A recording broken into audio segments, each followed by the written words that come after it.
One and all present here.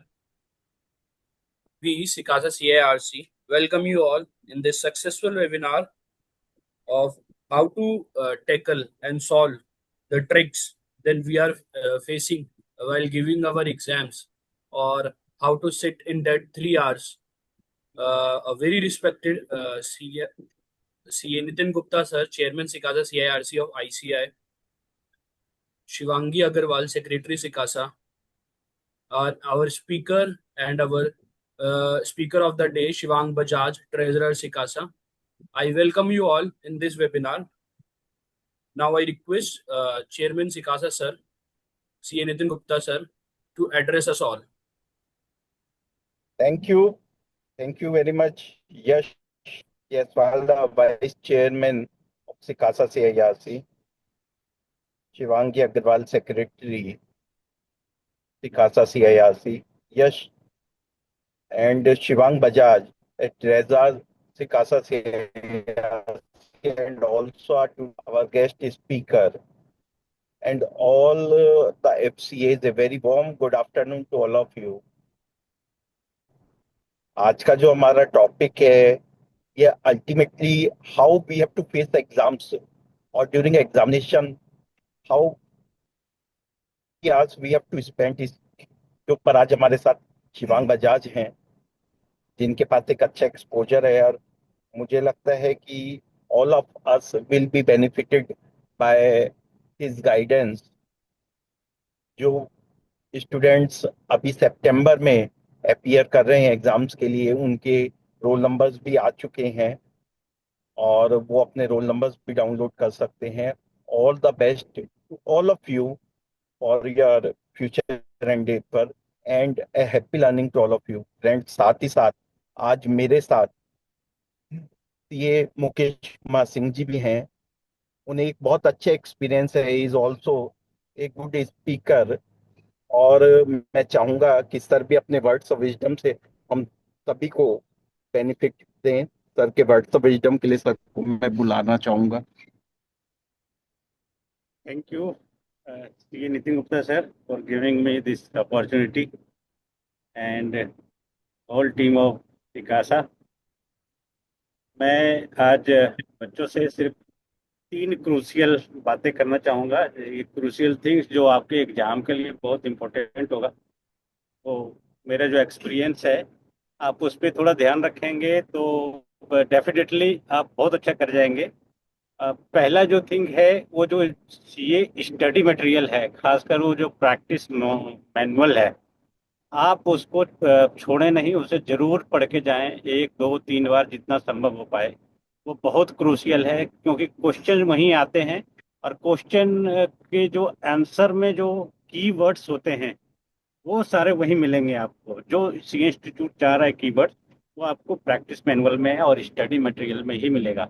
और आज के डेट में प्रैक्टिस मैनुअल और स्टडी मटेरियल बहुत ही ज़्यादा अपडेटेड है, तो आप उसे ज़रूर पढ़ें सी एग्जामिनेशन पॉइंट ऑफ व्यू से। दूसरा जो क्रूशियल है वो मॉक टेस्ट है।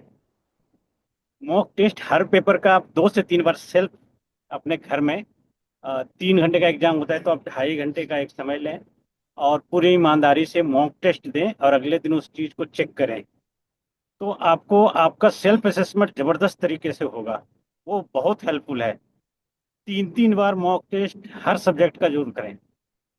तीसरा जो क्रूशियल है वो एग्जामिनेशन, ड्यूरिंग द एग्जामिनेशन जो आपके क्वेश्चंस हैं वो पूरे 100% क्वेश्चन को अटेम्प्ट करने की कोशिश करें। एक भी क्वेश्चन अगर आप छोड़ते हैं तो पूरा का पूरा नंबर आपका कटता है। तो आप ट्राई करें, ऐसे अपने टाइम को मैनेज करें कि उस क्वेश्चन को 100% अटेम्प्ट करके आए। अगर आपने ऐसा कर लिया तो डेफिनेटली कोई मतलब रोक नहीं सकता है आपको पास होने से। क्योंकि आप देखेंगे जितना भी आप पिछले जितने भी एग्जाम आप देखे होंगे पिछले जो आपका अ, ये वाला फाउंडेशन लेवल का है और आईपीसीसी लेवल का, तो उसमें आपने देखा होगा कि जितना भी आपने क्वेश्चन अटेम्प्ट किए हैं उसके 50% से मार्क्स ज़्यादा जरूर आए होंगे आपके। जितना क्वेश्चन अटेम्प्ट किया उससे 50% से ज़्यादा मार्क्स आते आते ही आते हैं हर स्टूडेंट। तो आप ये चेक कर लीजिए।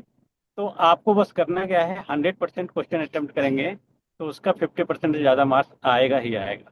क्वेश्चन एकदम नहीं छोड़ना है। तो ये तीन क्रूशियल बातें, प्रैक्टिस मैनुअल, मॉक टेस्ट और क्वेश्चन अटेम्प्ट, ये तीनों को अगर आपने कर लिया तो 50% ज़्यादा मार्क्स आएगा और बहुत अच्छा करेंगे और सभी पास होंगे, ये मेरा भरोसा है।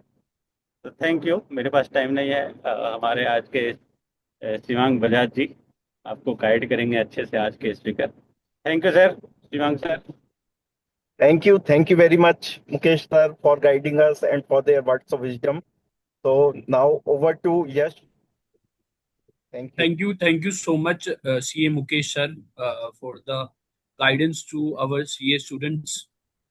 Now, without wasting very much time, I would request Shivang Bajaj to share his words of wisdom on the topics right direction of studies, building strategy for exam preparation, and how to perform on the exam day. Over to you, Shivang Bajaj. Thank you Yash. सबसे पहले तो मैं अपना एक धन्यवाद करना चाहूँगा सी नितिन गुप्ता सर, चेयरमैन सिकासा CIRC, कि उन्होंने ये अपॉर्चुनिटी दी कि हम लोग आज इस प्लेटफॉर्म पे बैठे हैं और मैं बोल पा रहा हूँ। दूसरा मैं धन्यवाद करना चाहूँगा मुकेश सर को, जो कि एक अपनी गेस्ट प्रेजेंस देके आज इस वेबिनार का शोभा बढ़ाई और बच्चों को गाइड करा। हो सकता है मैं ये पॉइंट्स भूल जाता, मुकेश सर नहीं बोलते तो। उसके बाद मैं धन्यवाद करना चाहूंगा यश जायसवाल, जो कि आज के हमारे मॉडरेटर भी हैं और सबसे जरूरी वो वाइस चेयरमैन है सिकासा CIRC के। और लास्ट में मैं धन्यवाद करना चाहूंगा शिवांगी अग्रवाल, जो कि हमारी सेक्रेटरी हैं सिकासा CIRC की, और जो भी बाकी गेस्ट स्पीकर्स या फिर कोई सिकासा टीम का मेंबर है यहाँ पे, सबको मेरा बहुत बहुत धन्यवाद कि उन्होंने मेरे को अपॉर्चुनिटी दी और मेरे को सही समझा कि मैं इस चीज पे गाइड कर पाऊंगा। सबसे पहले मैं एक शायरी के साथ शुरू करना चाहूंगा। जीत के खातिर बस जुनून चाहिए, जीत के खातिर बस जुनून चाहिए, जिसमें बवाल हो ऐसा खून चाहिए। ये आसमान भी आएगा एक दिन जमीन पर, मगर इरादों में जीत की गूंज होनी चाहिए, जीत की गूंज होनी चाहिए। हमें ये दिखता है कि हम क्या कर रहे हैं, लेकिन हम वो क्यों भूल जाते हैं कि हमने क्या क्या छोड़ दिया एग्जाम में। मैं हो सकता है मैं फाइनल लेवल को इतना अच्छे से नहीं गाइड कर सकता,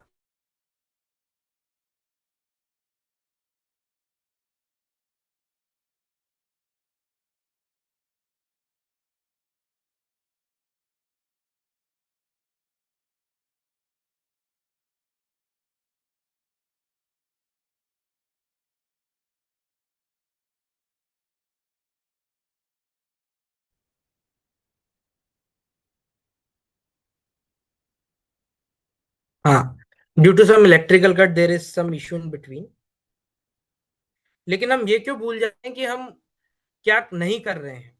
सबसे पहले मैं बात करूंगा फाउंडेशन लेवल से। फाउंडेशन लेवल पे हमारा पहला सब्जेक्ट है अकाउंट्स का। अगर हम अकाउंट्स की बात करते हैं तो हमने बेस लेवल, जो कि हमारा 12th है 11th है, हमने उसमें बेस से सीखा है।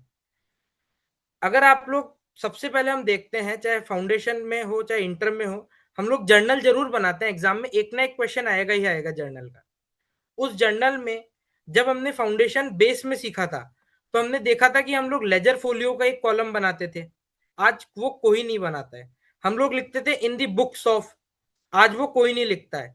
तो वो क्यों नहीं लिखते हैं बच्चे, उस चीज को आप लोग सबसे पहले नोट करिए कि हम लोगों को लेजर फोलियो का कॉलम बनाना है और उसमें डेट का कॉलम बनाना है।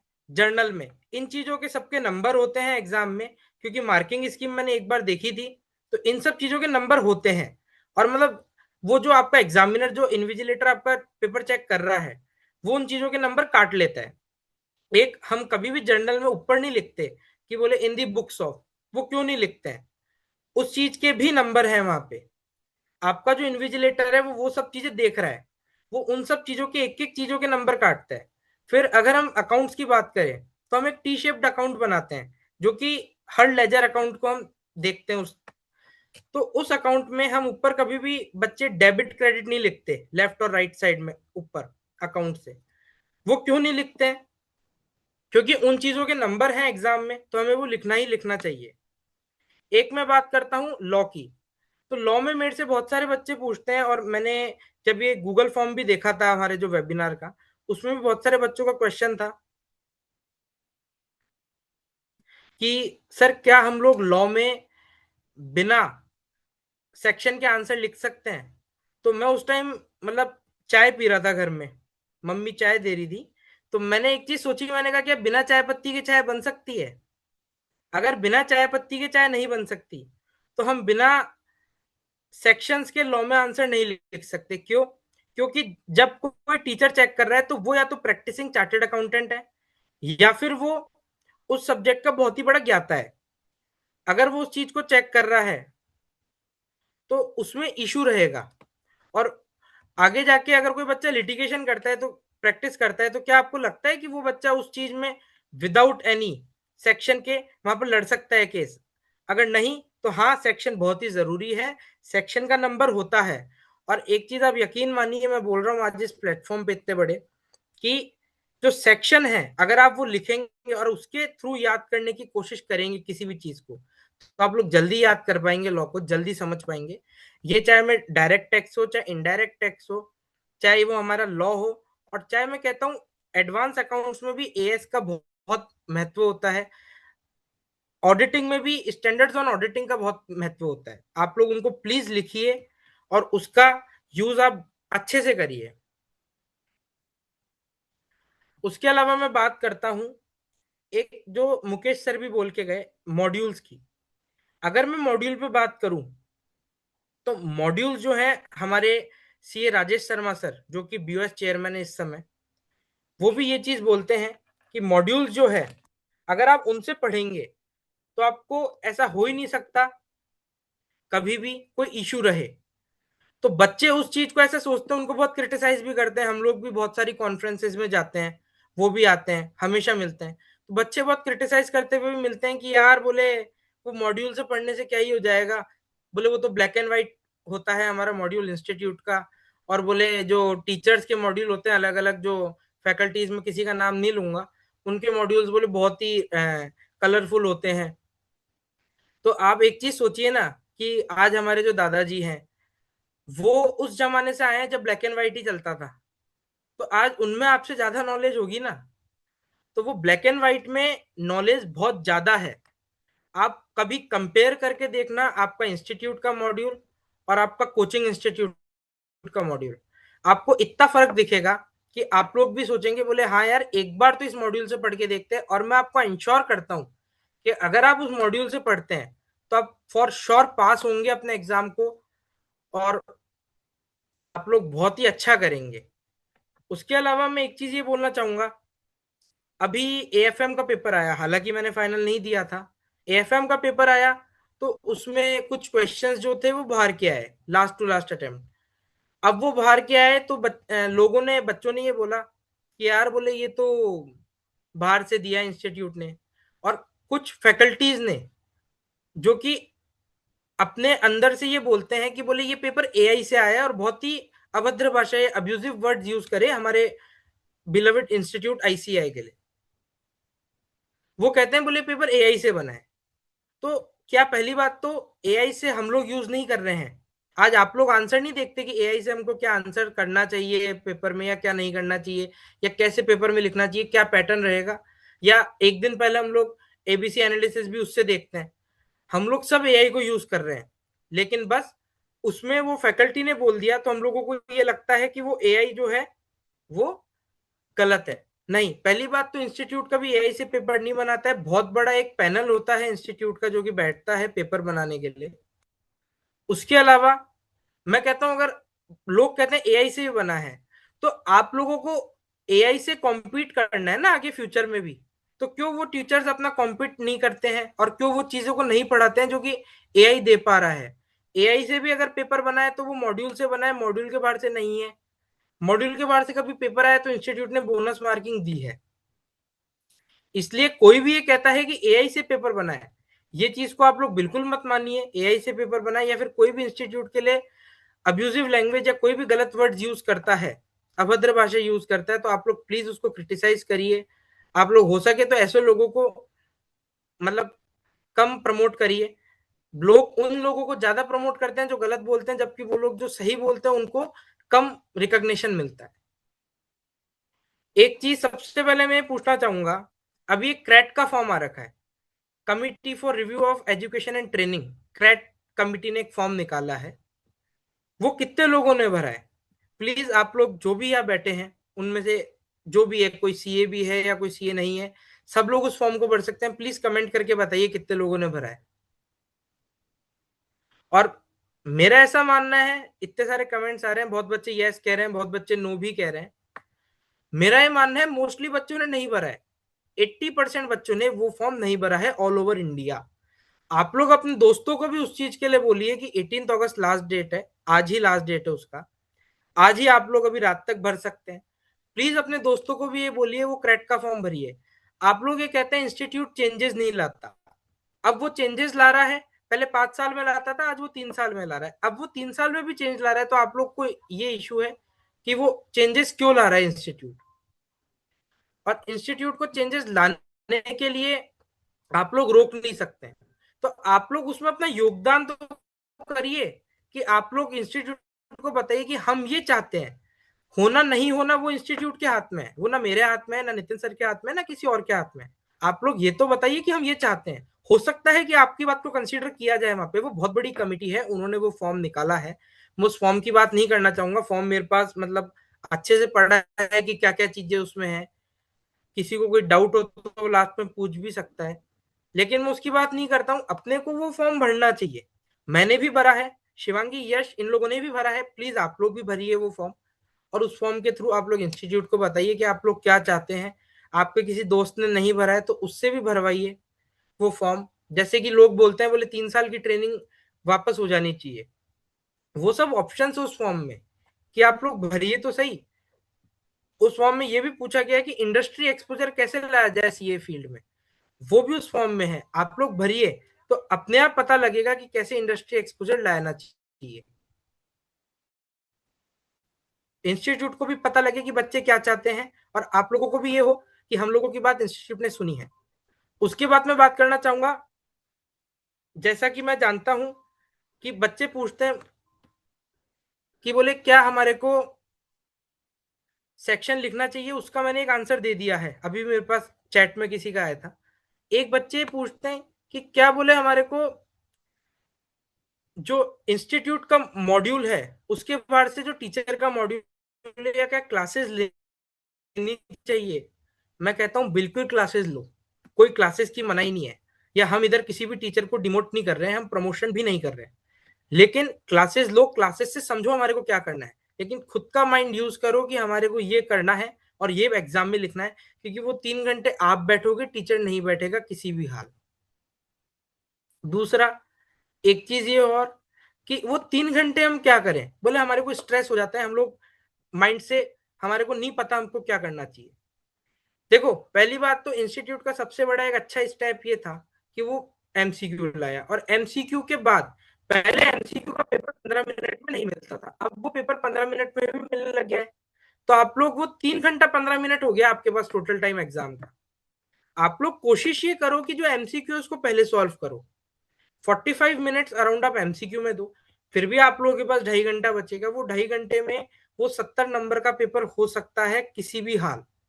आप लोग कोशिश करके देख लेना, अगर कोई बच्चा अब पेपर देने जा रहा है इंटर का फाइनल का, वो कोशिश करके देखना, नहीं होता तो फिर आप लोग और बताना, हम लोग उस पर और इंस्टीट्यूट से हम लोग भी मेल कर सकते हैं कि क्या करना चाहिए।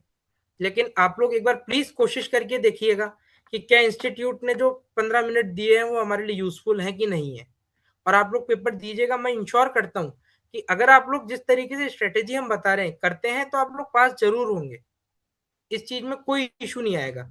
एक चीज ये, बच्चे पूछते हैं कि बोले भैया हम लोग अगर पेपर देते हैं तो पेपर देते समय हम लोगों का माइंड जो है वो खाली हो जाता है, बोले क्या लिखना है क्या नहीं लिखना, कैसे पेपर को अटेम्प्ट करना है कैसे नहीं करना। मैं सबसे पहले बात करता हूँ, कोई भी पेपर हो एक कॉमन में, आप लोग पहले ये देखिए बोले हमारे को कौन सा क्वेश्चन आता है कौन सा नहीं आता। जो आता है, हो सकता है आप लोगों को बहुत लोगों ने बोला, लेकिन जो आता है पहले अटेम्प्ट करिए, जो नहीं आता बाद में करिए, ये सही है। लेकिन अगर आपको मैं एक इन्विजिलेटर जो कि एग्जामिनर पेपर चेक कर रहा है उसके पॉइंट ऑफ व्यू से बताऊं, अगर आपको कोई क्वेश्चन आता नहीं है तो आप उसके लिए जगह छोड़ दीजिए, लास्ट में जाके अपन क्रॉस कर सकते हैं, नहीं आ रहा आप उसके लिए जगह छोड़िए, लेकिन क्वेश्चन को एक सीरियल में अटेंड करने का आप कोशिश करिए, क्योंकि जो क्वेश्चन सीरियल में अटेंड होता है उस एग्जामिनर को, जो आपका चेकर है, इन्विजिलेटर, उसको हेल्प मिलती है कि हम कैसे पेपर को अटेम्प्ट कर रहे हैं, उसको इजी होता है पेपर चेक करने में, उसके लिए इजी होगा तो हमारे लिए नंबर ज्यादा आएंगे। हमारा सबसे पहला मोटिव है नंबर लाना, दूसरा सीखना। तो हम जो नंबर लाना चाहते हैं उसके लिए हमको एग्जामिनर के लिए इजी करना होगा चीजों को पढ़ना। तो प्लीज आप लोग पहले अटेम्प्ट करना बंद करिए दूसरा क्वेश्चन, पहले आप लोग सेम क्वेश्चन अटेम्प्ट करिए, जो फर्स्ट है उसको फर्स्ट, जो सेकंड है उसको सेकंड। एक चीज ये बोले क्या, एक क्वेश्चन के दो पार्ट है, फर्स्ट क्वेश्चन का ए भी है बी भी है, अलग अलग पेज से अटेम्प्ट करिए, मत करिए एक पेज से अटेम्प्ट। एग्जामिनर नहीं देख पाता, कई बार इतने पेपर होते हैं, और वो देख भी लेता है तो एक क्या होता है कि इतने घचपच में उसको नहीं पता लगता कि यार बच्चे ने क्या लिखा है। किसी बच्चे की हो सकता है राइटिंग भी थोड़ी सी ऐसी हो कि नहीं समझ आती है जल्दी से, किसी बच्चे की राइटिंग अच्छी भी हो सकती है। तो उस चीज को आप मत लिखिए, उसको अपन बाद में लिखेंगे तो क्या इश्यू है। हम उसको आराम से लिखते हैं, एक नया पेज से चालू करते हैं। पेपर की कोई लिमिटेशन नहीं है अपने पेपर में, आप 100 पेपर मांगेंगे 100 मिलेंगे। एक चीज ये। दूसरी चीज, जो लॉ का पेपर है उसमें बच्चे पूछते हैं कि बोले हमने सेक्शन तो लिख दिया, अब हमको फॉर्मेटिंग कैसे करनी चाहिए क्वेश्चन की। तो आप लोग भी प्लीज चैट बॉक्स कमेंट्स में बताइए कि आप लोग कैसे फॉर्मेटिंग करते हैं। इधर बहुत बच्चे बैठे हैं, कैसे आप लोग फॉर्मेटिंग करते हैं। अगर हो सकता है मैं भी कोई चीज नहीं जानता हूं, मैं भी नई चीज को पता लगाऊं और मैं आप लोगों को वो चीज बताऊं जो बच्चे का चैट बॉक्स में आएगा। प्लीज आप लोग कमेंट करिए कैसे आप लोग उसकी फॉर्मेटिंग करते हैं। लेकिन जो एक नॉर्मल तरीका है जो इंस्टीट्यूट मांगता है, मैं आपको वो तरीका बता देता हूँ। सबसे पहले आप लोग प्रोविजन लिखिए, जो कि लॉ है, एज पर दिस सेक्शन कि क्या होना चाहिए। फिर उसके बाद एक एनालिसिस लिखिए। अब इसमें बच्चे फैक्ट्स वर्ड भी यूज करते हैं। मैं ऐसा बोलता हूं, एक बार को फैक्ट्स वर्ड जो है बहुत सारे टीचर्स भी बताते हैं, बहुत लोग भी बताते हैं, वो गलत है। क्योंकि हमारे को नहीं पता असलियत में सिचुएशन क्या थी, हमारे को ये पता है कि अभी क्या लिखा हुआ है। हम लोग उसको एनालिसिस यूज करें कि बोले यार क्वेश्चन के हिसाब से ये होना चाहिए था, असलियत में ये लिखा हुआ है, दोनों में ये फर्क है। वो फर्क और वो जो एनालिसिस है आप लोगों का, बोले ये हुआ है और ऐसे होना चाहिए था, दोनों का कंपैरिजन आप उस एनालिसिस कॉलम में दिखाइए। और लास्ट में आप लोग कंक्लूजन लिख के, और कंक्लूजन बिल्कुल शॉर्ट एंड स्वीट ब्रीफ में रखिए, 1 से 2 लाइन में, कि बोले हाँ ऐसा होना चाहिए था इसलिए ऐसा हो गया। क्योंकि एग्जामिनर कोई भी पेपर चेक कर रहा है, या आप लोग भी कभी कोई चीज देखते हैं, तो सबसे पहले हम लोग, हमारा रिजल्ट आता है तो हम लोग ये नहीं देखते कि बोले नंबर कितने आए पेपर में, या हम लोग क्या सेट ऑफ से तो पास नहीं हुए। हम लोग ये देखते हैं नीचे की पास लिखा हुआ है या फेल लिखा हुआ है, सक्सेसफुल है या अनसक्सेसफुल है। अगर हम लोग ये देख रहे हैं तो वो एग्जामिनर भी पहले कंक्लूजन पढ़ता है कि बोले क्या बच्चे का कंक्लूजन सही है। कंक्लूजन सही है तो अपने आधे नंबर तो वहीं आ गए। अगर आधे नंबर वहीं आ गए, उसके बाद वो जाके एनालिसिस और प्रोविजन चेक करता है। उसके बाद वो प्रोविजन चेक करेगा, अगर आप लोगों का प्रोविजन सही है तो आप लोगों का एनालिसिस मोस्टली सही होगा। तो इसलिए कंक्लूजन ब्रीफ रखिए, 1 से 2 लाइन में लिख के खत्म कर दीजिए कंक्लूजन।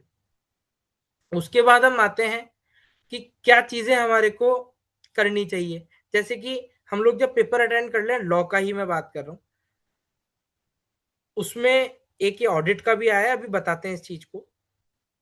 लेकिन अभी हम लॉ की बात कर रहे हैं। लॉ में हम एक चीज ये बोलते हैं कि बच्चे जो होते हैं जब पेपर अटेम्प्ट कर रहे हैं, अब उन्होंने प्रोविजन लिख दिया as per section 13 of this act, ऐसा होना चाहिए। उसके बाद वो नीचे फर्स्ट सेकंड थर्ड ये पॉइंट्स करके अपने आगे की लाइंस लिखते हैं। ये गलत तरीका है, आप लोग ऐसा मत करिए प्लीज। इससे भी नंबर कट जाते हैं और हो सकता है क्रॉस भी हो जाए क्वेश्चन। इशू क्या है कि आप लोग जो ये कर रहे हैं वो आप लोगों को लग रहा है सही है, फॉर्मेटिंग अच्छी है, और मैं मानता हूँ फॉर्मेट अच्छा है, गलत नहीं है। लेकिन इशू ये आ जाता है कि आप लोगों ने ऊपर एक सेक्शन लिखा है, जब आप लोग नीचे फर्स्ट सेकंड और ये सब करके लिख रहे हैं, जब आप लोग एक्ट पढ़ेंगे ओरिजिनल, उसमें जो फर्स्ट सेकंड है वो क्लॉज सब क्लॉज के लिए लिखा हुआ है। एग्जामिनर उसको इंटरप्रेट करता है as a clause, as a sub clause, क्योंकि वो एक प्रैक्टिसिंग चार्टेड अकाउंटेंट है। अब अगर हमको उससे जीतना है कि बोले वो सब क्लॉज या क्लॉज की तरह इंटरप्रेट नहीं करे, तो हमको उधर एरो मार्क या फिर हमको कोई बुलेट्स का यूज करना चाहिए। कोई भी डॉटेड बुलेट्स हो गई, कोई भी स्क्वायर बुलेट्स हो गई, कोई एरो मार्क हो गया, कि एग्जामिनर को ये पता लग जाए कि हमने एक नया पॉइंट चालू करा है और हमने कोई क्लॉज या सब क्लॉज नहीं यूज करा है, हम एक सिर्फ नॉर्मल पॉइंट लिख रहे हैं। एक चीज ये हो गई। उसके अलावा बात आती है ऑडिटिंग की। देखिए ऑडिटिंग सब्जेक्ट में मानता हूं थोड़ा सा डिफिकल्ट होता है बच्चे के लिए, और ऐसा है कुछ पाने के लिए कुछ खोना ही पड़ता है। थोड़ा सा टाइम एक्स्ट्रा दीजिए आप ऑडिटिंग में। अकाउंट्स को थोड़ा बच्चे ज्यादा पसंद करते हैं, कॉस्टिंग ज्यादा पसंद करते हैं।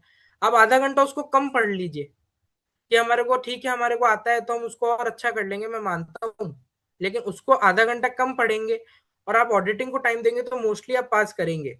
आज भी एक चीज आप ये देखिए कि जब बच्चा आर्टिकलशिप पढ़ने जाता है तो वो ये पूछता है कि बोले यार क्या आपके पास स्टेचुटरी ऑडिट है, क्या आपके पास इंटरनल ऑडिट है, या आपके पास कौन सी ऑडिट है। ऐसा क्यों? क्योंकि हम लोग सब ऑडिट ही सीखना चाहते हैं। तो आप ऑडिट पढ़ना क्यों नहीं चाहते? और मेरे को हो सकता है अभी कोई कमेंट्स में ये भी लिख रहे हैं कि, या फिर लिख सकते हैं कि बोले भैया जो ऑडिट होती है जो हम पढ़ते हैं और जो असलियत में होता है वो कुछ अलग होता होगा। यार मैं कहता हूं अगर आपको बेसिक ही नहीं पता होगा तो आपको कैसे पता वो अलग है? आप लोग उस चीज को पढ़ ही नहीं रहे। आप लोग पढ़िए तो सही कि बोले बैंक्स की ऑडिट कैसे होती है। इंटर में अगर चैप्टर आता है बैंक ऑडिट का और आपको पता है कि ऐसे में 0, ऐसे में 1, ऐसे में 2 कैसे क्लासिफाई होता है, तो आप लोग उसको पढ़िए तो सही कि ऐसे में ऐसे क्लासिफाई होता है एनपीए। उसको आप लोग पढ़ेंगे तो ही तो सीखेंगे कि बोले हाँ यार ऐसे होता है। और कभी देखिए एक सीए भी है, 100% कोई जिंदगी में करेक्ट नहीं हो सकता है वो भी कुछ गलती कर रहे हो। अगर वो भी गलती कर रहे हैं बोले सर इसमें ये वाला पॉइंट है, ये आप गलत है, हमने ऐसा पढ़ा है, आप उनसे डिस्कस जब भी कर पाएंगे अगर आपको खुद को आता होगा। मैं एक ही चीज कहूंगा, प्लीज आप लोग ऑडिट को पढ़िए, आप लोग सारे पॉइंट्स पढ़िए, एक बार बुक को रीड तो करिए कि बोले कैसे है और कैसे नहीं है। अगर हो सकता है कि कोई ऐसी चीज हो कि हमारे से छूट रही हो, या फिर आपके जितने भी टीचर्स हैं, मैं किसी भी टीचर को ना प्रमोट ना डिमोट कुछ नहीं करूंगा, डिफेम भी नहीं करूंगा, तो हो सकता है उनसे भी कोई चीज छूट रही हो। आप लोग खुद पढ़ने की कोशिश तो करिए। टीचर हमारे लिए उस जगह तक ले जाने का एक साधन है, चल के हमें खुद जाना पड़ेगा आगे। तो आगे जो चलने का रास्ता है वो मॉड्यूल से है। प्लीज उस मॉड्यूल को आप लोग भगवान मान के पढ़िए। इसमें एक आता है पॉइंट, कोई लिख रहा है सुकृति कि बोले सर इसमें भैया बोले ऑडिट कैसे लिखना चाहिए पेपर, और उसके अलावा ऑडिट के आंसर पॉइंट्स भी लिखे थे जो सजेस्टेड में थे, पर फिर भी मार्क्स नहीं मिले, क्यों? फाइनल का। देखिए मैं इसमें एक ही चीज बोलना चाहूंगा, ऑडिट कोई सा भी लेवल हो मेरे को पता है हार्ड है, लेकिन आप उसमें क्या बुकिश लैंग्वेज लिख रहे हैं, या आप तो ये कह रहे हैं कि हम तो सजेस्टेड आंसर लिख रहे हैं। मैं मानता हूं सजेस्टेड आंसर आप लिख रहे हैं, लेकिन क्या आपकी एग्जैक्ट वर्डिंग्स थी? अच्छा ठीक है एग्जैक्ट भी नहीं थी, क्या आपने कीवर्ड्स को अंडरलाइन किया था? अगर किया था तो प्लीज एक बार कमेंट सेक्शन में सुकृति आप लिखिए ना आपने कीवर्ड्स को अंडरलाइन किया था या नहीं किया था। और नहीं किया था तो इस बार प्लीज करके आइएगा क्योंकि वो चीज बहुत जरूरी है। ऐसा है एग्जामिनर के पास, अच्छा आपने किया भी था और कोई कह रहे हैं बोले हमने नहीं किया था, तो जिसने नहीं किया वो प्लीज करके आना, क्योंकि ऐसा है एग्जामिनर के पास एक साथ बहुत सारे पेपर्स हैं। आजकल फिजिकल चेकिंग नहीं होती है, फोन के थ्रू या फिर अपन बोल सकते हैं एक पीसी या फिर कोई डिजिटल सिस्टम के थ्रू चेकिंग होती है। उस टाइम उस एग्जामिनर के पास भी एक लिमिटेड पीरियड का टाइम है कि वो देख सके। तो आप लोग अगर उस चीज को अंडरलाइन कराएंगे तो वो जल्दी आप लोगों की बात समझ पाएगा। और मैं ऐसा कहता हूँ, कोई बच्चे कहेंगे बोले यार हमारे को कीवर्ड्स पता ही नहीं है। आप लोगों को अंदर से भी कुछ तो आता होगा, या आप लोगों को कुछ तो आइडिया होगा बोले ये कीवर्ड्स होने चाहिए, आप लोग उनको मार्क कराइए। जो बच्चे 39 पर अटक जाते हैं वो क्यों अटक जाते हैं? सिर्फ इन्हीं छोटी गलतियों की वजह से। जो लोग ये कहते हैं कि बोले यार हम लोगों ने ना प्रोविजन नहीं लिखा, फॉर एग्जाम्पल प्रोविजन नहीं लिख रहे हम लोग, क्या लिख रहे हैं, सिर्फ और सिर्फ आंसर लिख देते हैं।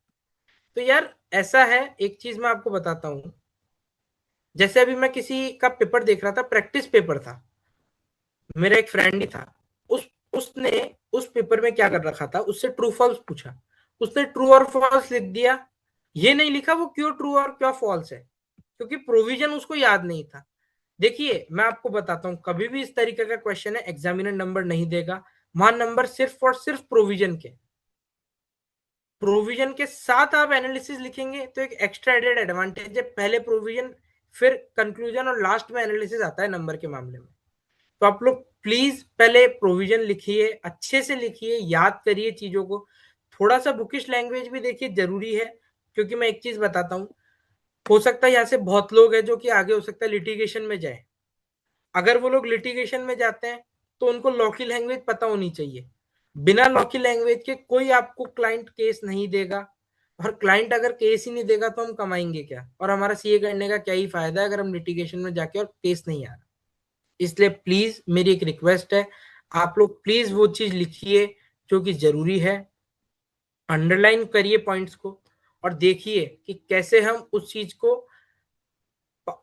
कर सकते हैं, कैसे हम देख सकते हैं कि कैसे हम एग्जामिनर को खुश करें। हो सकता है नहीं है हमारी अच्छी राइटिंग, लेकिन राइटिंग से नहीं फर्क पड़ता, एग्जामिनर को चाहिए पॉइंट्स। पॉइंट्स पे थोड़ा ज्यादा फोकस करिए। और कोई कहता है बोले ऑडिट में क्यों नहीं मिले, देखिए अगर आपने सब करा था तो मैं कहता हूँ मार्क्स मिलने चाहिए थे, नहीं मिले तो देखिए 1-2% लक फैक्टर भी होता है। आप लोग उसका रिवेल डाल देते, आप लोगों ने रिवेल डालना चाहिए था ना, कि बोले हमारे को लगता है हमारे नंबर आने चाहिए थे, नहीं आए तो उसका रिवेल डालते। जब मैं 12th में था तो मेरे बीएसटी में नंबर नहीं आए थे, मेरे 86 आए थे, सॉरी 84 आए थे, और मेरे को पता था मेरे 90 अबव आने चाहिए, मैंने उसका रिवेल डाला था, मेरे 96 नंबर हुए थे उस रिवेल से। तो थोड़ा बहुत हमारे को किस्मत को भी विश्वास रखना पड़ेगा, थोड़ा बहुत सबसे ज्यादा खुद पे विश्वास रखना पड़ेगा कि यार पेपर आप लिख के आए हो, ना तो कोई टीचर लिख के आया ना मैं लिख के आया हूँ। खुद पे विश्वास रखिए कि बोले यार रिवेल में नंबर आ सकते हैं। इंस्टीट्यूट हो सकता है आपको ऐसा लगता हो बोले पैसा मांग रहा है, 500 रुपए मांग रहा है, अरे 500 रुपए ही तो मांग रहा है, आपकी एक कॉपी खोलनी पड़ेगी, उसको बहुत सारी जगहों से डेटा उठाना पड़ता है कॉपी खोलने के लिए। अच्छा मैं कहता हूँ बिना पैसों वाला भी काम नहीं करते बच्चे, आप लोग आरटीआई क्यों नहीं भरते, अपनी प्रीवियस कॉपीज क्यों नहीं मंगाते आरटीआई के थ्रू, वो तो 10 रुपए ही लेते हैं, या फिर बहुत बार फ्री भी कर देते हैं, जो कि बच्चे 10 रुपए भी नहीं भर सकते, या कि कोई बच्चा है 10 रुपए नहीं भर सकता, उनके लिए फ्री भी कर देते हैं। क्यों नहीं आप लोग उस चीज को भरते, आप लोग आरटीआई भरिए, इंस्टीट्यूट से कॉपी मंगवाइए, और उस कॉपी को आप लोग देखिए तो सही कि क्या उस कॉपी से हमारे को कुछ फायदा मिलेगा, और 100% मिलेगा कि हम लोगों ने क्या गलत लिख रखा है क्या सही लिख रखा है, कहा उस एग्जामिनर ने नंबर काट रखे हैं, कहा सही काट रखे हैं। मैं जैसे लिंक्डइन पे इंस्टा पे बहुत सारे पोस्ट देखता हूँ, बोले एग्जामिनर ने नंबर ही नहीं दिया हमारे को। अरे भाई वो एग्जामिनर बहुत प्रोफेशनल पर्सन है, वो नंबर 100% देगा, अगर वो कहीं नहीं दे रहा है तो उसकी गलती है, आप लोग ये कहते हैं, लेकिन बॉस उसकी गलती नहीं हो सकती, गलती आपके आंसर में ही होगी 99%। 1% उसकी गलती भी है तो आप लोग रिवेल डालिए, रिवेल डालिए, इंस्टीट्यूट आपकी बिल्कुल सुनेगा कि क्या दिक्कत है क्या नहीं है। उसके अलावा हम बात करते हैं, बच्चे पूछ रहे हैं बोले सर एसएम, देखिए एसएम में क्या होना चाहिए, मैं एक चीज बता देता हूँ, इंटर लेवल और फाइनल, इंटर लेवल पे एसएम है, एसएम एक बहुत ही थ्योरेटिकल सब्जेक्ट है हमारे पास, उसमें साथ में एफएम भी है। अगर हम एफएम पढ़ रहे हैं, जो बच्चा, क्योंकि सीए में मोस्टली जो बच्चे होते हैं वो थोड़े से प्रैक्टिकल सब्जेक्ट को ज्यादा मानते हैं, अच्छा, जो कि सही भी है, प्रैक्टिकल सब्जेक्ट थोड़ा सा एक हमारे लिए एक्स्ट्रा एडवांटेजियस हो जाता है, क्योंकि हमारे को याद नहीं करना पड़ता, उसमें हमारे को ये होता है कि यार क्वेश्चन ऐसा आएगा, उसमें एक फॉर्मूला बनाना भी सीख जाते हैं इंटर लेवल में। देखिए एसएम में ऐसा है कि कुछ डायग्राम्स होते हैं, आप उन डायग्राम्स के थ्रू अपने एग्जामिनर को लुभाने की कोशिश कीजिए। कैसे, यार अगर मैंने एक डायग्राम बनाया और उसको दिख रहा है कि वो डायग्राम सही है, तो वो आपका आंसर पढ़ेगा नहीं, उससे पहले आपके डायग्राम के बेसिस पे भी आपको नंबर काफी अच्छे प्रोवाइड करेगा। और उसके अलावा आप उस टीचर, सॉरी, उसके अलावा आप एसएम में जब पेपर देने जा रहे हैं तो आप ये मत सोचिए कि बोले यार मेरा तो नंबर बोले एफएम से आ जाएंगे, बोले मैंने तो एफएम पढ़ लिया, अरे वाह, नहीं, अपने नंबर एफएम से नहीं एसएम भी नंबर देगा। मतलब ऐसा है ना, 15 नंबर के तो एमसीक्यू ही है, जो कि मैं आपको इंश्योर करता हूँ बड़े इजी आते हैं। अगर आप लोगों ने 2 बार आईसीआई मॉड्यूल पढ़ रखा है, मैं फिर रिपीट कर रहा हूँ, आईसीआई मॉड्यूल पढ़ रखा है, तो फॉर श्योर आपको उन नंबरों का साथ मिलेगा। एसएम से बहुत अच्छी एक केस लगती है, मेरी गारंटी है। आप लोग आईसीआई मॉड्यूल पढ़िए, उसमें से लाइन में से आपके क्वेश्चंस आते हैं और वो आपको फायदा पहुंचाएंगे ही पहुंचाएंगे। प्लीज एसएम में मॉड्यूल पढ़ने की कोशिश कीजिए। हाँ, लास्ट डे के कुछ आप लोग नोट्स देख लीजिए, कोई फैकल्टी नोट्स भी हो सकते हैं, आप लोग खुद भी नोट्स बना सकते हैं लास्ट डे पे, last time revision notes, last minute notes, ऐसा कुछ है आप लोग बिल्कुल देखिए, खुद का भी बनाइए और उस चीजों से ये देखिए कि हम लोग कितना फायदा खुद पहुंचा सकते हैं। एसएम को अपने को याद करना ही पड़ेगा, बिना याद करे हम नहीं सीख पाएंगे एसएम को। उसके बाद हम आते हैं कि बोले यार एक जो कि बहुत सारे बच्चे पूछ भी रहे हैं, उसके अलावा बहुत लोगों की एक क्वेश्चन मेरे पास पहले भी आता है कि क्या मॉड्यूल से क्या पढ़ना चाहिए, कैसे पढ़े। मैं एक चीज ये कहता हूं कि आप लोग अकाउंट सॉल्व करते हैं, आप लोग जब अकाउंट सॉल्व करते हैं तो आप लोगों ने पहले अकाउंटिंग इक्वेशन बनाना सीखा था। आप लोगों ने अकाउंटिंग इक्वेशन क्यों बनाना सीखा? कि हमारे को बेसिक पता लगे। तो वैसा ही आपका मॉड्यूल बना हुआ है। आपके मॉड्यूल में पहले बेसिक होता है, फिर मीडियोकर क्वेश्चन होता है, फिर हार्ड लेवल आता है और फिर टोटल एक क्वेश्चन आता है।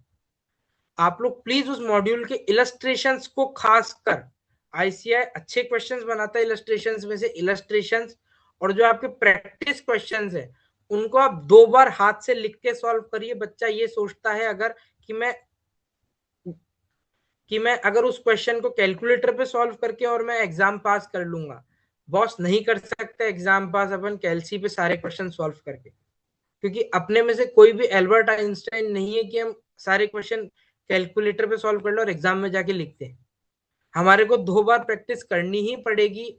सबने करी है, मैंने भी करी है, या जो मेरे जो कमिटी कलीग्स हैं उन्होंने भी करी है, और उसके अलावा आप लोगों को भी करनी पड़ेगी और इंस्टीट्यूट के साथ चलना पड़ेगा। इंस्टीट्यूट अभी नए मॉड्यूल्स भी रिलीज करें। वो क्यों रिलीज करें? कि वो लोग कुछ इलस्ट्रेशंस में चेंजेस लाते रहते हैं। आप लोगों को मान लीजिए फॉर एग्जांपल एक फर्स्ट इलस्ट्रेशन दे रखा है वो बेसिक है, तो सेकंड उससे थोड़ा दूसरे हो सकता है, दूसरे कॉन्सेप्ट पे हो, थर्ड इलस्ट्रेशन हो सकता है दोनों कॉन्सेप्ट का मिला के हो। आप लोग अगर सीरियल से प्रैक्टिस नहीं करेंगे और अगर फैकल्टी बुक्स पे जाएंगे तो फैकल्टी बुक्स ये कहती है कि बोले यार हम लोग तो पहले बड़ा क्वेश्चन करा लेते हैं, बच्चा बेसिक तो, अरे बच्चा कैसे सीख जाएगा बेसिक? पहले बेसिक सीखा है जब ही तो वो आगे जाएगा। लोग कहते हैं बोले एएफएम हार्ड है, या बोलते हैं कि बोले ऑडिट हार्ड है। बस कोई सब्जेक्ट हार्ड नहीं है, पढ़ने का तरीका गलत होगा किसी का, या हो सकता है किसी का खुद का पढ़ने का तरीका ही नहीं हो। वो तो हो सकता है जो फैकल्टी कह देती है उस पर जा रहे हैं, सिर्फ नहीं हो सकता ऐसा। प्लीज आप लोग खुद का भी एक तरीका अप्लाई करिए, खुद का एक तरीका बनाइए कि बोले यार मेरे को ऐसे करना है चीजों को। सिर्फ फैकल्टी के भरोसे हम लोग कैसे ही उस पेपर को पास कर सकते हैं वो चीज मेरे को भी नहीं पता, और ना मैं आप लोगों को बोलूंगा। प्लीज आप लोग एक खुद का तरीका भी बनाइए कि हम लोग कैसे ही एग्जाम में देख सकते हैं चीजों को। उसके अलावा एक चीज मैं ये बोलना चाहूंगा कि लोग पूछ रहे हैं भैया फैकल्टी की बुक पढ़ नहीं पाते पूरी, आईसीआई मॉड्यूल को कैसे पढ़ेंगे? अपन ने कभी आईसीआई मॉड्यूल किसी ने पढ़ने की कोशिश ही नहीं करी, तो हम पढ़ेंगे कैसे? हम लोगों को ये लगता है कि वो फैकल्टी की बुक्स में थोड़े फ्लो चार्ट ज्यादा होते हैं और थोड़ा सा फैकल्टी की बुक्स इजी वे में बनाई होती है, तो हम लोगों को ये लगता है कि यार हाँ हम लोग ये कर लेते हैं तो हमारा काम हो जाएगा। बॉस, नहीं हो सकता। वो लोग भी आईसीआई मॉड्यूल से पढ़ के पास हुए हुए हैं, तो आप लोगों को वो बिना उसके कैसे पढ़ाएंगे? एक पैसा कमाने का तरीका है सबका, मैं मना नहीं करता, वो लोग कमा रहे हैं और बच्चों को फायदा भी पहुंचा रहे हैं फैकल्टीज, लेकिन बिना किसी भी आईसीआई मॉड्यूल के आप लोग नहीं पास हो सकते। बड़ा ही मुश्किल होता है सिर्फ आईसीआई मॉड्यूल के बिना पास होना। प्लीज आईसीआई मॉड्यूल को पढ़िए, प्लीज कोशिश करिए कि हम लोग आईसीआई मॉड्यूल से जितना हो सके बेनिफिट ले। उसके अलावा बच्चे ये पूछ रहे हैं, यहाँ पर क्वेश्चंस आ रखे हैं मेरे पास कि बोले strategy and experience of intermediate. यार देखो, इंटरमीडिएट मैंने पास करा था 1.5-2 साल पहले। मैं आपको एक्सपीरियंस बताता हूँ मेरा। मैं एक रेजिडेंशियल प्रोग्राम में जाके पढ़ के आया था अराउंड 1.5 महीना। मेरे को अच्छा एक्सपीरियंस मिला, मेरे को अच्छा एक्सपोजर मिला था उस रेजिडेंशियल प्रोग्राम में। मैं किसी टीचर का फिर नाम नहीं लूंगा, लेकिन हाँ रेजिडेंशियल प्रोग्राम में एक अच्छा एक्सपोजर मिला था। उस चीज में हो सकता है लोग कहेंगे बोले यार आप किसी को प्रमोट कर रहे हो, नहीं सॉरी, मैं किसी को नहीं प्रमोट कर रहा हूं, लेकिन आप लोग ये देखिए हमारे को फायदा का है। अगर मैं 18 घंटे भी बैठ जाऊं खुद, मैं नहीं पढ़ सकता, और मेरे को पता है मेरी कैपेसिटी कितनी है। मेरे को पता है मेरी कैपेसिटी दिन की 5 घंटे की है। तो क्यों ना मैं उस 18 घंटे को 3 दिन में डिवाइड कर दूं 5 घंटे के लिए। और क्यों ना मैं उस पांच, और जब मैं 5 घंटा पढ़ रहा हूँ, तो यार सिर्फ पढ़ लेते हैं ना अपन 5 घंटा।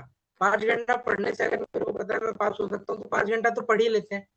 जो बच्चा 18 घंटा पढ़ रहा है, वो बच्चा 18 घंटे पढ़ के भी अगर कोई बच्चा पास नहीं हो पा रहा और आप 5 घंटे पढ़ के पास हो रहे हो, तो आप उससे थोड़े से इंटेलिजेंट होंगे ही होंगे। तो आप ये चीज सोचिए कि मेरी कितनी कैपेसिटी है। ये मत देखिए कि बोले यार मेरे दोस्त की इतनी कैपेसिटी है, वो एआईआर रैंकर होगा, मैं नहीं हूं। मेरे को पास होना है। मेरे को पास होके अपना काम करना है।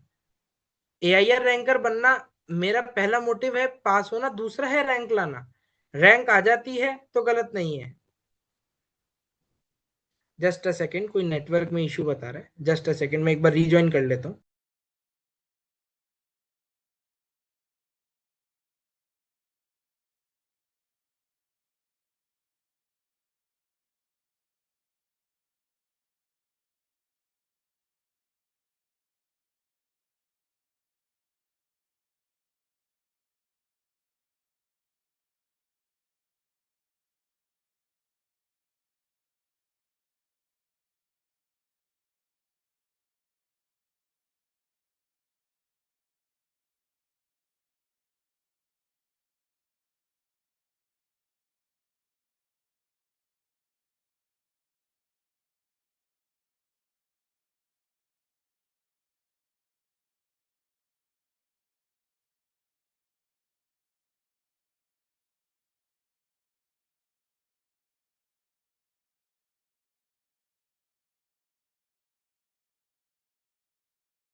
Our speaker is joining in 2 to 3 minutes. Please wait.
Hello, sorry कोई नेटवर्क इशू हो गया था, इस कारण से बीच में हमारे को डिस्टरबेंस हुआ, तो हम रीस्टार्ट करते हैं। हाँ, तो हम लोग ये बात कर रहे थे कि आप लोग को अगर मैसेज था तो प्लीज वापस ड्रॉप कर दीजिए। अगर मैं नहीं देख पाया हूँ तो एक बार प्लीज वापस ड्रॉप कर दीजिए। हम लोग बात कर रहे थे एसएम की, तो एसएम में हम लोगों को करना ही पड़ेगा। प्लीज एसएम को आप लोग सीरियसली लीजिए, एसएम से भी मार्क्स मिलते हैं। ऐसा नहीं है कि सिर्फ हम लोग अगर एफएम पढ़ लेंगे तो एफएम ही सारे में होता है, बराबर नहीं होता दोनों पर। तो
शिवांग आपका माइक म्यूट है।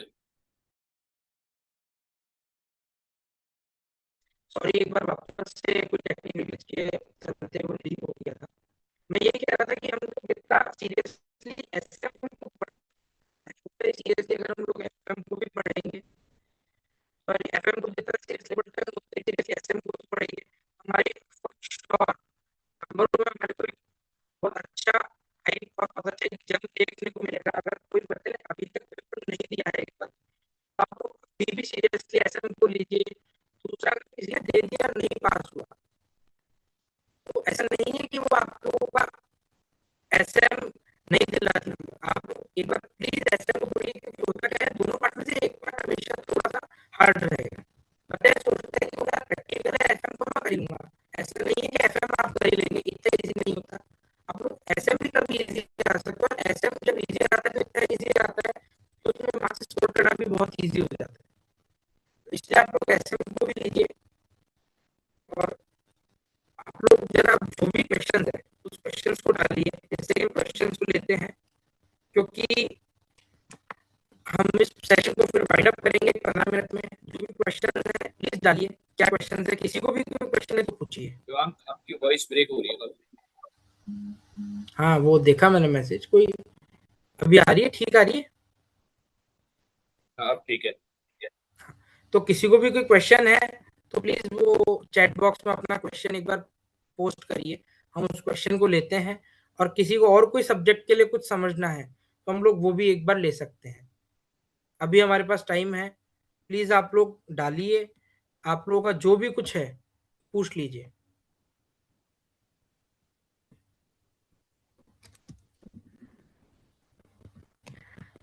हमारे एक दोस्त हैं जो कि पूछ रहे हैं टैक्सेशन के लिए। यार, टैक्सेशन में मैं एक चीज बताता हूँ। टैक्सेशन में दो पार्ट है, डायरेक्ट टैक्स और इनडायरेक्ट टैक्स। बहुत ही सबको पता है, मतलब हो सकता है जो बच्चा फाउंडेशन में भी एंटर नहीं करा उसको ही पता है। आपको सबसे इंपॉर्टेंट ये है, अपना एक मेन इंटरेस्ट पकड़ना पड़ेगा कि मेरा इंटरेस्ट ज्यादा डायरेक्ट टैक्स में है कि मेरा ज्यादा इंटरेस्ट इनडायरेक्ट टैक्स में है। जिसमें आपका इंटरेस्ट है वो एक आप पहले करिए, जिसमें आपका इंटरेस्ट है वो में देखिए, और जैसा भी है बेस्ट टू बेस्ट करने की कोशिश करिए।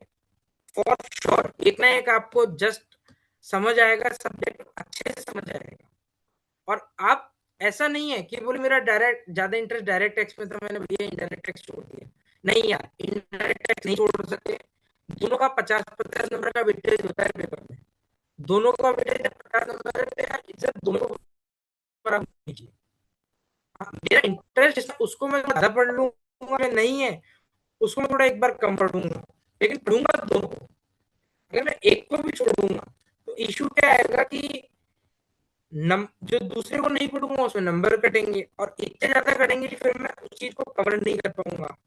इसलिए मेरा एक ही यही है कहना कि आप लोग दोनों ही सब्जेक्ट अच्छे से और मन से, दोनों ही पार्ट डायरेक्ट टेक्स्ट और इनडायरेक्ट टेक्स्ट का आप मन से पढ़िए। फॉर श्योर आपको उसमें एक हाइप देखने को मिलेगी नंबर में। एक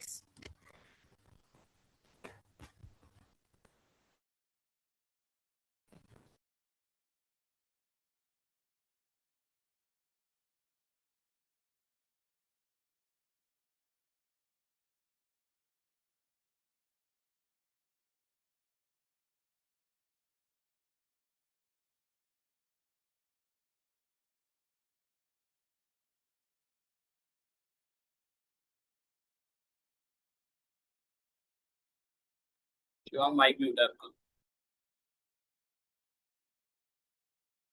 सॉरी, मैं एक क्वेश्चन आ रहा है एक बच्चे का कि बोले भैया क्या आईसीआई के मॉक टेस्ट सफिशिएंट है या नहीं है, या हमारे को प्रीवियस ईयर क्वेश्चंस भी देखने की जरूरत है।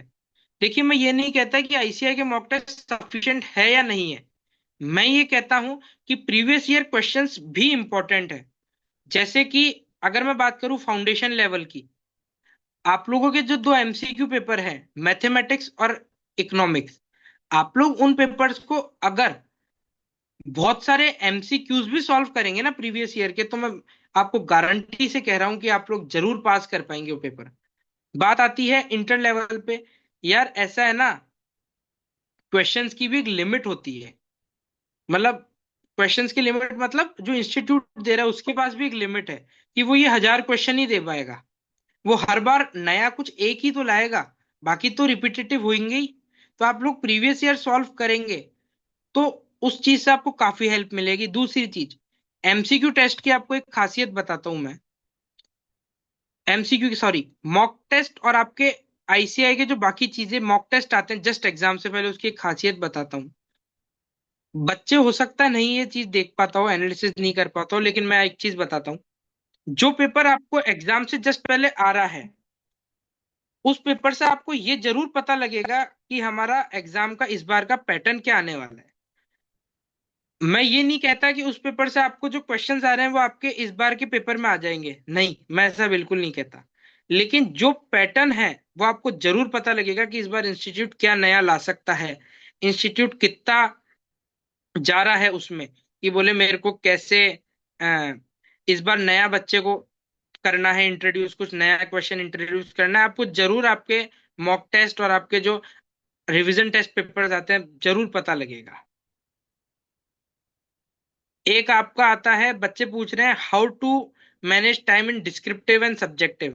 देखिए ये सबकी अपनी अपनी एबिलिटी है, अपनी अपनी कला है, लेकिन मैं एक चीज बोलता हूं, अगर मैं एग्जामिनेशन डे की बात करूं तो एग्जामिनेशन डे पे आप लोगों को कैसे मैनेज करना है मैं आपको वो बता देता हूँ।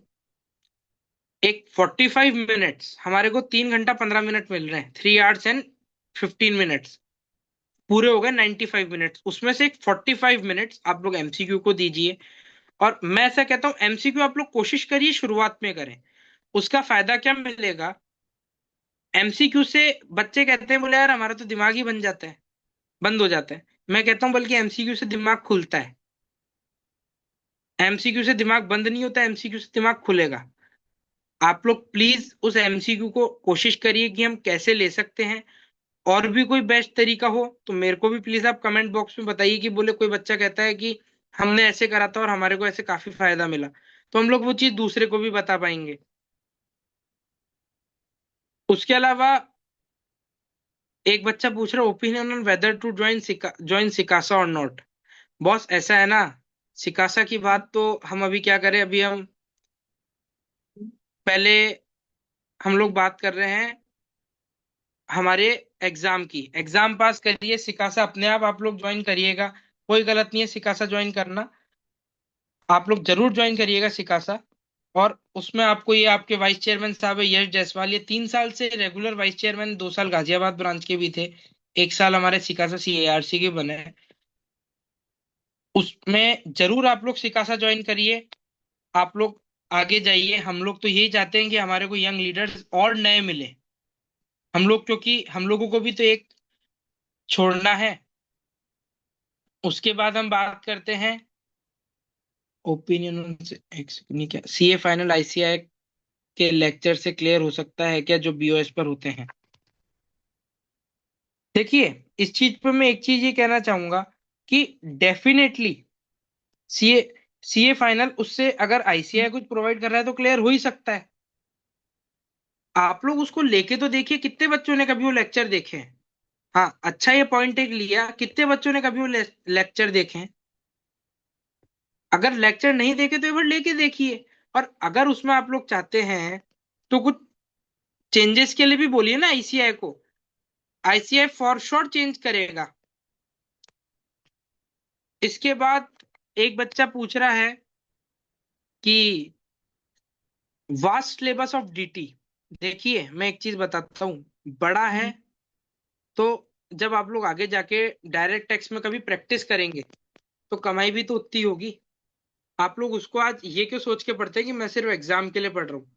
आप लोग ये सोच के पढ़िए कि आगे जाके वो मेरे को एक इनकम भी जनरेट करेगा। और फॉर श्योर आप लोग उसको अच्छे से पढ़ पाएंगे, ये मेरी गारंटी है। आप लोग किसी भी टीचर के उस पर मत जाइए, वो कहता है बोले यार उसको छोड़ दो। हाँ, थोड़ा बहुत मैं ये कहता हूँ, फॉर एग्जाम्पल हो सकता है लास्ट में जाके आप लोग लास्ट डे पे TDS TCS नहीं रिवाइज कर पाए, कोई बात नहीं, जितना करा है उतना अच्छे से कर लीजिए। और साथ में सारे चैप्टर पढ़िए, आप लोग पांचों हेड पढ़िए इनकम के। आप लोग रेजिडेंशियल स्टेटस को भी मत छोड़िए, टोटल इनकम का जरूर क्वेश्चंस अटेंड करिए, क्योंकि एक क्वेश्चन टोटल इनकम का आता ही आता है 15 नंबर का। आप लोग वो भी करेंगे तो उससे भी 15 नंबर तो आपके फॉर श्योर हो जाते हैं। ये चीज मैं DT पे बोलना चाहूंगा। इसके अलावा देखिए, बहुत ही वास्ट टॉपिक है जो आज हमने लिया है, CA एग्जाम कंपास।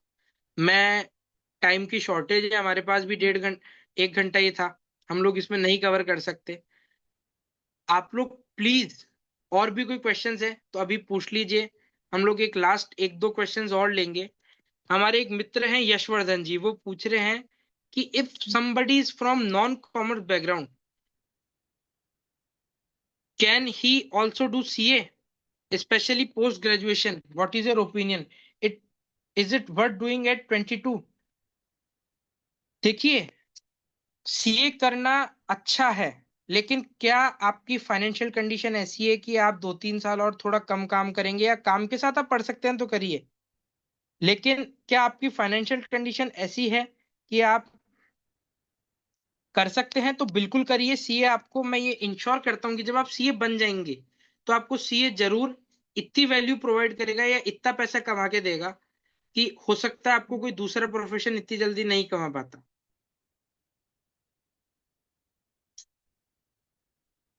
अब कोई और क्वेश्चन हो तो प्लीज लीजिए, नहीं तो हम लोग एक VOT की तरफ बढ़ते हैं और हम लोग यश जायसवाल जी को एक बार माइक टेक ओवर करने के लिए रिक्वेस्ट करते हैं। Thank you, Shivank, for your wonderful session on CA, on strategy and the exam tricks that you have shared with the students. First of all, I would like to thank CA Nitin Gupta sir, Chairman Sikasa CARC, our speaker of the day, Shivang Bajaj, and also Treasurer Sikasa. And also, I would like to thank Shivangi Agarwal, Secretary Sikasa, and all the wonderful audience that joined today uh, and learned the insightful things from the Shivang Bajaj. Thank you everyone for joining. Close कर दूं? हाँ सुलभ sir, close करो।